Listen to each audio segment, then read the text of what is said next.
Bienvenidos a Extensión Ministerios Filadelfia. Esta meditación la he titulado El reino de Dios y su enemigo. Uno de los propósitos de Dios para el mundo al acercar el reino de Dios a la tierra fue deshacer las obras del diablo. El diablo, Satanás, Luzbel, el adversario, el acusador, la serpiente antigua, el padre de mentira. Todos estos son títulos que se le han dado aquí en la palabra de Dios a este enemigo para definir en ocasiones sus actividades. Vamos a hacer una lectura en el Evangelio de Marcos del capítulo 1 del 21 al 28.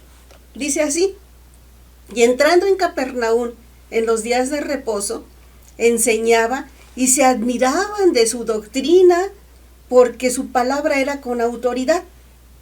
Estaba en la sinagoga un hombre que tenía un espíritu inmundo, el cual exclamó a gran voz diciendo: déjanos, ¿qué tienes con nosotros, Jesús Nazareno? ¿Has venido para destruirnos? Yo te conozco quién eres, el Santo de Dios. Fíjense cómo aquí el demonio se enfrenta a Jesús a través de la boca del hombre. Se sintió de repente descobijado, empujado. Tuvo miedo, por eso gritó: déjanos, yo te conozco. Y le dice que él sabe quién es el Santo de Dios. Y Jesús le reprendió diciendo: cállate y sal de él. Entonces el demonio, derribándolo ahí en medio de ellos, salió de él y no le hizo ningún daño. Y todos quedaron maravillados y hablaban unos a otros diciendo: ¿qué palabra es esta que con autoridad y poder manda a los espíritus inmundos y salen? Bueno, la gente nunca había escuchado a una persona hablar con esa autoridad con que hablaba el Señor, aunque su sola presencia hacía espacio para la palabra de Dios. La Biblia en este pasaje nos concede varias enseñanzas. Primero, nos revela la existencia de un mundo espiritual y el control que un demonio puede ejercer en la vida de un hombre si éste se lo permite. ¿Por qué? Porque él controla y ejerce poder porque se siente con derecho. En el estudio anterior, el Señor Jesús sanó a la hija de una mujer que era gravemente atormentada por un demonio. No sé si lo recuerden, pero entonces nos damos cuenta de que los seres humanos pueden ser oprimidos, pueden ser atormentados incluso. Aprendemos también que la autoridad de la palabra de Dios tiene poder. Por eso cuando el Señor Jesús llamó a sus discípulos, Él les dio autoridad sobre todo los espíritus inmundos para que los echasen fuera y también para sanar toda enfermedad y toda dolencia. Esto lo encontramos en Mateo 10:1. En Lucas 10, Jesús nombró a 70 varones y los envió de 2 en 2 para que predicaran la palabra del Señor, para que predicaran el evangelio del reino. Y cuando ellos volvieron, los 70 venían gozosos y le reportaron al Señor Jesús: Señor, aún los demonios se nos sujetan en tu nombre. Y Jesús dijo: yo veía a Satanás caer del cielo como un rayo. He aquí, os doy potestad de hollar serpientes y escorpiones y sobre toda obra del enemigo, y nada os dañará. En este suceso que acabo de mencionar, aprendemos otras dos cosas. Uno, que el nombre de Cristo, en su nombre se sujetan los demonios. Y número 2, la autoridad concedida por Dios de echar fuera demonios es para extender el reino de los cielos, el reino de Dios aquí en la tierra. Y que las personas se arrepientan, que sean liberadas y conozcan que si se sujetan, si se someten a Dios y resisten al diablo, Él va a huir. No se va a ir, va a huir corriendo. Eso lo dice Santiago 4:7. Amados hermanos en Cristo, la Biblia nos manda que los cristianos no debemos dar lugar al diablo, porque también nosotros podríamos sufrir dolencias o enfermedades si le damos lugar a la rebelión, al rencor, a la falta de perdón, al deseo de venganza o a la ira sin resolver. Todos enfrentamos al diablo y sus mentiras cada día, pero nosotros no ignoramos sus maquinaciones, nos recuerda el apóstol Pablo en 2 de Corintios 2:11. Y una de esas maquinaciones es poner en la mente de una persona un pensamiento en primera persona, de manera que tú crees que es tuyo y lo aceptas. Y no solo lo aceptas, lo repites, puede ser que lo repitas.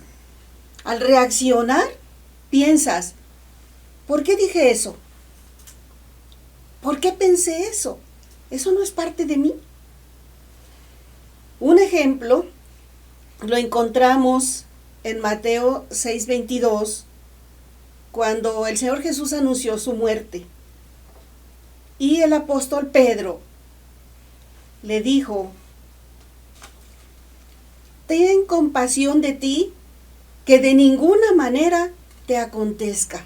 O sea, que no te vaya a suceder. Jesús le contestó, quítate de mí, Satanás, me eres tropiezo, porque no pones la mira en las cosas de Dios, sino en la de los hombres. Por eso mismo añadió, si alguno quiere venir en pos de mí, niéguese a sí mismo y tome su cruz y sígame. Porque el cristiano, nosotros, tenemos que cuidarnos de la autocompasión. La autocompasión es un recurso diabólico. Tú debes de saber que Dios tiene todo en sus manos. Lo que te ha sucedido y lo que te va a suceder, todo está contemplado por el Señor. Todo está previsto para que tu formación sea completada, para que tú puedas ir santificando tu vida. Dice 1 de Pedro 4:18, de modo que los que padecen según la voluntad de Dios, fíjate, padecen según la voluntad de Dios, encomienden sus almas al fiel Creador y hagan el bien. Dios no ha prometido que ser cristiano es vivir en un lecho de rosas. Padecer es parte de la vida. Así es que peligro, peligro, peligro. El cristiano puede tener muy buenos pensamientos, muy buenos sentimientos, y no obstante, estar oponiéndose a la voluntad de Dios. Evitar los problemas es bueno, pero es inevitable no enfrentar las obras del diablo y sus mentiras. El apóstol Pablo tuvo muchos problemas con los judíos por predicar el evangelio a los gentiles. La autoconmiseración te puede dar apapacho. El apapacho humano a veces como que es muy solicitado, pero te robará la recompensa de parte de Dios. Eso nos lo dice Mateo 6:1. Jesús reprochó en una ocasión a los judíos. Les dijo, vosotros sois de vuestro el padre el diablo, y los deseos de vuestro padre queréis hacer. Él ha sido homicida desde el principio, y no ha permanecido en la verdad, porque no hay verdad en él. Cuando habla mentira, de suyo habla, porque es mentiroso y padre de mentira. Juan 8:44. También está escrito que el que practica el pecado es del diablo, porque el diablo peca desde el principio. Y aquí es donde volvemos a enfocarnos en este tema. Para esto apareció el Hijo de Dios, para deshacer las obras del diablo. También nos dice la palabra del Señor que todo aquel que es nacido de Dios no practica el pecado, porque la simiente de Dios está en él, permanece en él, y no puede pecar porque es nacido de Dios. Primera de Juan 3:8-9. Y es que el pecado es un tirano. Una vez que entra en una persona, va ganando terreno hasta convertirse en el amo y exige obediencia. Por eso nos dice el apóstol Pablo en Romanos 6 que nos consideremos muertos al pecado. ¿Por qué? Porque un muerto ni ve, ni oye, ni siente.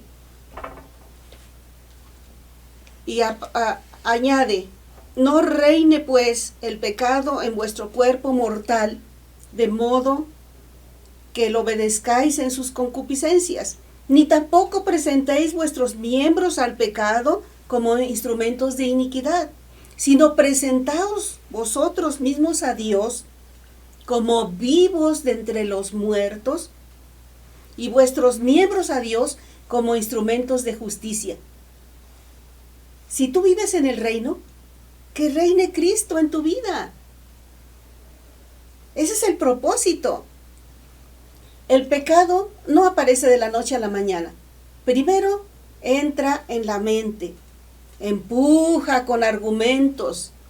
Todos lo hacen. Esto no es tan malo.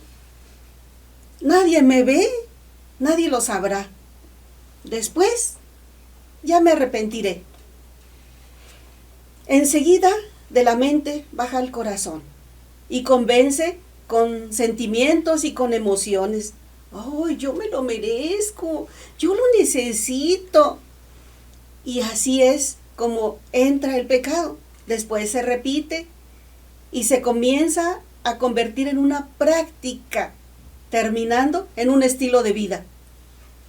Este proceso en la palabra de Dios se compara a la gestación. Dice Santiago 1, 13, 15. Mira lo que dice. Cuando alguno es tentado, no diga que es tentado de parte de Dios, porque Dios no tienta a nadie, ni puede ser tentado por el mal, sino que cada uno es tentado cuando de su propia concupiscencia es atraído y seducido. Y entonces da a luz el pecado, y el pecado, siendo consumado, da a luz la muerte. Los cristianos que extienden el reino de Dios aquí en la tierra, tenemos autoridad espiritual para echar fuera demonios, pero únicamente sobre los que están bajo nuestra autoridad, si ellos lo desean y lo permiten. Nadie puede tratar de echar demonios o reprenderlos en un grupo, en una iglesia o en un pueblo o en una ciudad, porque ni siquiera el Señor Jesús hizo eso. Eso no es posible. ¿Por qué no es posible? Porque las personas son libres. Todos somos libres de hacer nuestra voluntad, de hacer lo que se nos dé la gana. El que quiera practicar el pecado, pues que lo siga haciendo. Pero el que busca o el que busque ser libre, lo será. Lo será en el nombre de Cristo Jesús. Nuestra civilización está cayendo en una espiral de pecado vertiginosa.